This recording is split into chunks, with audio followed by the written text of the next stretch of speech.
Hey everybody, KennedyHawk here from the MCM team, and I am excited to hype you up for the upcoming Agents of S.H.I.E.L.D. box for Marvel Champions. So let's dive into this S.H.I.E.L.D. hype machine. So it is hype time for me. The first article is now live about the upcoming hero from the S.H.I.E.L.D. box, and I could not be more excited to play Maria Hill. We're not going to focus too much on Maria Hill today. Instead, what I want to do is look back at the history of Marvel Champions and look at the old previous S.H.I.E.L.D. cards that existed that you might want to revisit with this new box. To me, this is really exciting because Rise of Red Skull is still one of my favorite boxes, not just because of Hawkeye and the art, but I really like some of the villain designs in it. And I think that this could be some cool way for us to make some sort of continuation of Rise of Red Skull with a new box all themed around S.H.I.E.L.D. and the guys that they fight, right? So, we're not going to talk about Maria Hill too much, but I will at least pull up her alter ego and hero card because I think they're going to be important for talking about some of the old cards here. So Maria Hill's alter ego is a 3 recover S.H.I.E.L.D. spy traded alter ego. You may include the maximum number of copies of 3 S.H.I.E.L.D. supports in your deck from aspects other than your chosen aspect. So a cool deck building mechanic. Hand size of 6, hit points of 9. With the action, exhaust Maria Hill to search your deck for a S.H.I.E.L.D. support and add it to your hand. So you're going to be able to figure out or find in your deck whatever S.H.I.E.L.D. support you want turn 1, which is pretty gnarly. On her hero side, Maria Hill is a 2 thwart, 1 attack, 2 defense hero with S.H.I.E.L.D. and Spy trait again. So this is our first hero that has S.H.I.E.L.D. on their hero side and not just their alter ego side, which we'll talk about later. Each ally you control gains the S.H.I.E.L.D. trait, classic Star-Lord, and the ability reassignment action. Move one all-purpose counter from a S.H.I.E.L.D. support to another S.H.I.E.L.D. support. What this means is if you have like attack team and a med team out there, you could move one of those little green tokens from tac team over to med team and basically be really versatile with the tokens that are on your different S.H.I.E.L.D. supports. So that being said, we're going to do a whole video on the Maria Hill release article next week, but for today, I want to look at those old S.H.I.E.L.D. cards. So let's get underway looking at some of the S.H.I.E.L.D. cards of the past. And we'll start off with Aggression. Aggression is the saddest aspect. It only has one S.H.I.E.L.D. card to talk about. We have TAC Team all the way back to the core set. And people love trying to make TAC Team work with overkill decks and all sorts of things, and it always just fell a little bit short. It gets around guard. It's a cool way to push damage, but it ultimately was just an unimpressive card back in the day, and still was up until this box got announced, right? So S.H.I.E.L.D. team is, or TAC team is a 3-cost support with the S.H.I.E.L.D. trait with uses, so you're going to get 3 attack counters played onto this support, and then you can deal 2 damage to an enemy by spending an attack counter once per round. So Maria's going to like this because she'll be able to turn other types of counters into TAC team counters, basically sustaining how long TAC team is around, turning it into, repeatedly pumped damage, which is pretty cool. We'll see how it pans out with Maria. All right, getting into aspects that have a few more cards, let's look at Protection. Protection has 2 S.H.I.E.L.D. cards. We have the Black Widow ally from the core set. She was a staple in decks back then. So she's a 2 thwart, 1 attack ally with 2 health and 3 cost.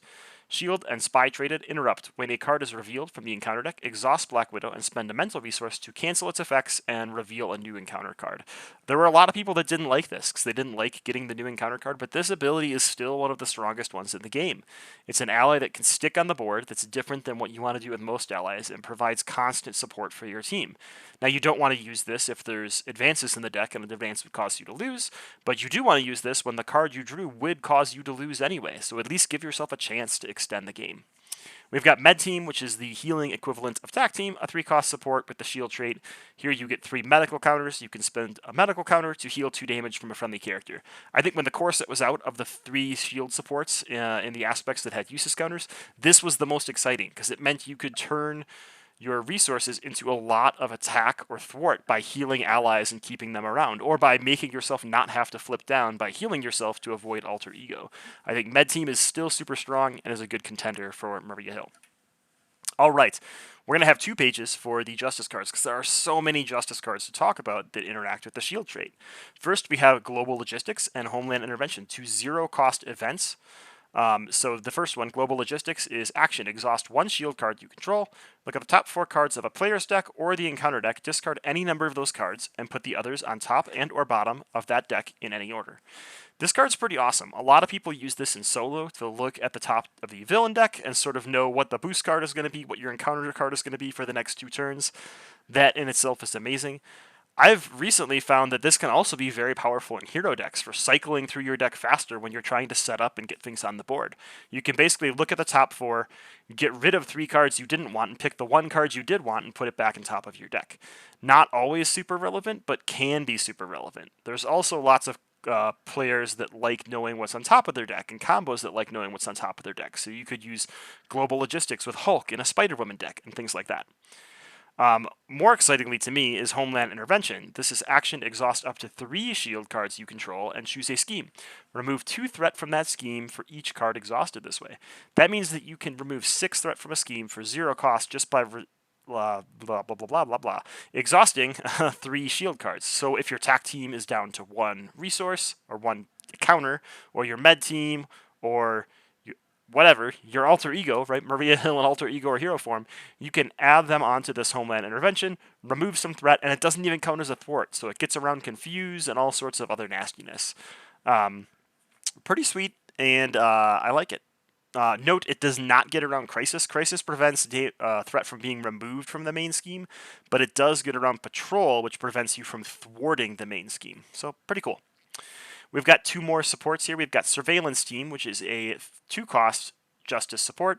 3 Snoop counters. You're going to remove 1 threat for each counter removed. Basically removing that auto threat from a scenario, unless it's going up by 2 per player because Galaxy's Most Wanted exists.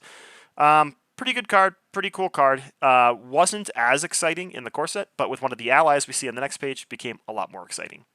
We've also got Field Agent, which is a Persona Shield 1-cost support. Here, interrupt when a Shield ally would take any amount of consequential damage, exhaust Field Agent, and remove 1 backup counter from it to prevent that damage. This basically just lets you sustain allies. What's cool with this in Maria Hill is since every ally you control becomes a Shield ally, you can basically sustain any ally in the game with Field Agent instead of just ones with the printed Shield trait. So if you want to make some wombo combo bug with all of the Guardians upgrades, and then also throw Shield upgrades onto him, if those exist, and then use Field Agent, you could just sort of like keep that ally around forever, which seems pretty cool. Oh, that's a mistake. How do I fix that? Can I fix that? Well, there's a Maria Hill there. She's blocking something that we wanted to see. There we go. Quake. All right, so here we have our Justice Ally package. We have Quake, a 2-cost ally, 1 thwart, 2 attack with the Avengers and Shield trait. This is really important because a lot of allies only get 1 relevant trait. Here we get 2 on 1 2-cost ally, which is amazing. So the response is after a minion schemes, exhaust Quake to deal 2 damage to that minion. Basically helps you clean up minions when you're in alter ego form at the cost of a little bit of threat. This is a really cool ally, and I think that this is going to actually be an ally that's going to go way up in stock because all of our old Avengers characters are going to be able to revisit the S.H.I.E.L.D. archetype using Quake, but still get access to all their Avengers tools like Earth's Mightiest Heroes and things like that. So I think having these 2 tags is super relevant. The next character also has 2 really important tags. Spider-Woman, 1 thwart for 1 consequential, 2 attack for 2 consequential, a 3-cost ally with 3 hit points, shield and web warrior traded. Reduce the cost to play Spider-Woman by 1 for each confused enemy in play. Probably not super relevant in her text, but having the shield and web warrior trait could be super cool for our web warrior heroes from the Sinister Motos wave. Finally, we've got Agent Coulson and Monica Chang, 2 3-cost Justice allies, both sort of in different ideas around what they want to do. So Agent Coulson, basically when you play him, you're going to go search your deck for a Preparation, which was a type of card in Black Widow's pack, and a couple other ones sprinkled throughout the day. Basically spy like themed cards. So this could make a really cool theme deck. You also get Coulson from Agents of S.H.I.E.L.D., one of my favorite shows. So I think he'll be really fun to put back into decks. And then Monica Chang, she works great with that Surveillance Team that we just looked at.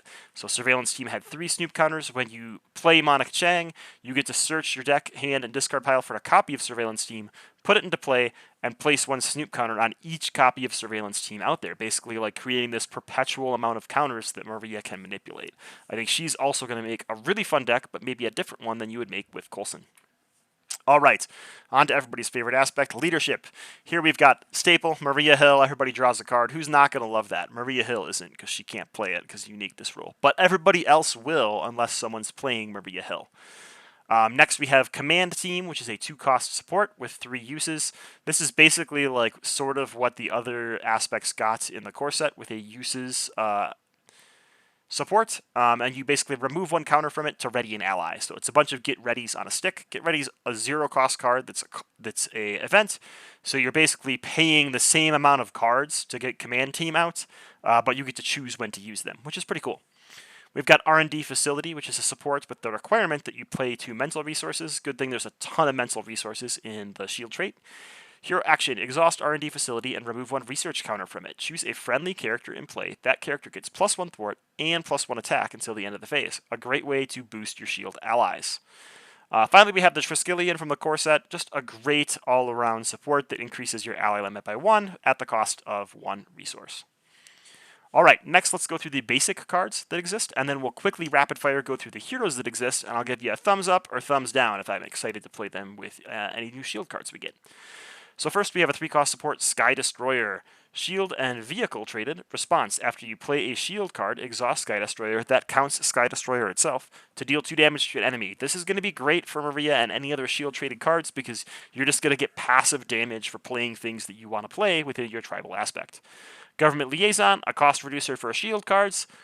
This used to be more exciting. I think it's going to be less exciting for the shield characters because they could just use team building exercise, but this might be exciting for those Avengers characters that want to play within the shield archetype. So a good card to keep your eye on.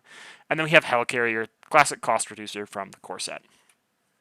For our basic allies, we have 5 allies to look at. We have War Machine, who again, this is the second ally that has the Avenger and Shield trait, which I think is super relevant for people wanting to revisit their old favorite Avenger characters, like me.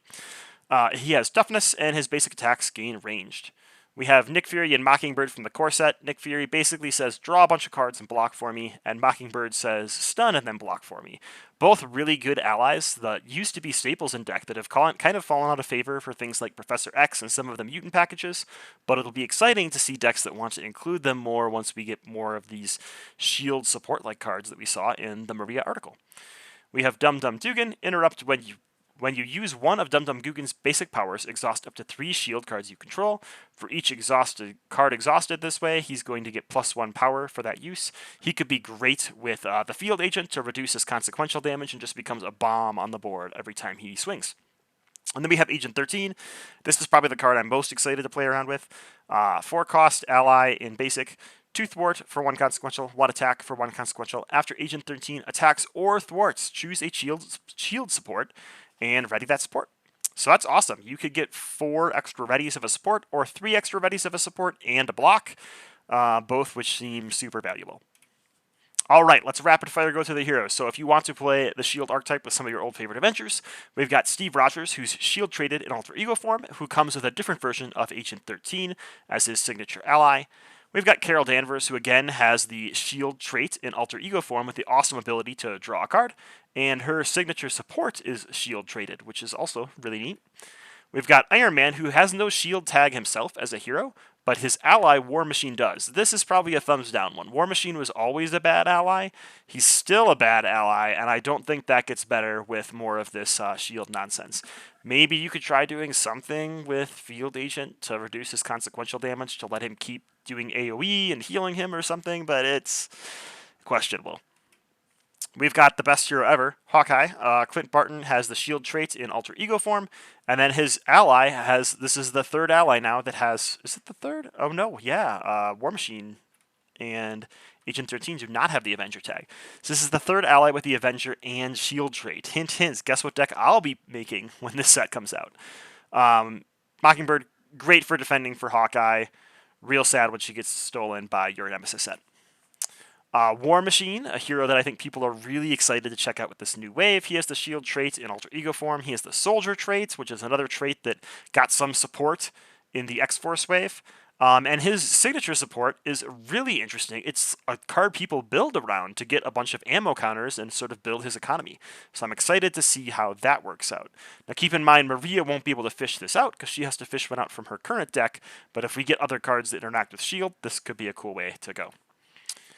We have Spider-Man Miles Morales. His dad, Jefferson Davis, has the shield support.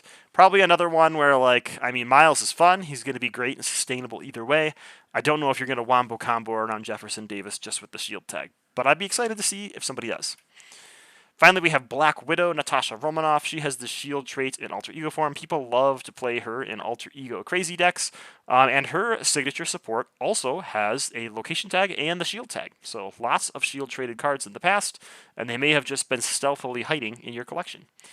Finally, honorable mention for Jessica Drew Spider-Woman. She has the shield tag on her hero, but not on any of the cards in her kit. So kind of the opposite of Iron Man, but still something that I wanted to point out in this video. Last but not least, the campaign cards from Sinister Motives, some of the tech upgrades you could get, all had the shield trait. Not sure if that'll be relevant, but hey, we now have 3 boxes that have some sort of tie to shield or anti-shield Hydra, so I think it would be really fun for someone to make some sort of interconnecting story that connects different villains or campaign rewards through those 3 boxes. And I'll definitely be checking out Sinister Motives campaign again when the new shield heroes come out. So what about you?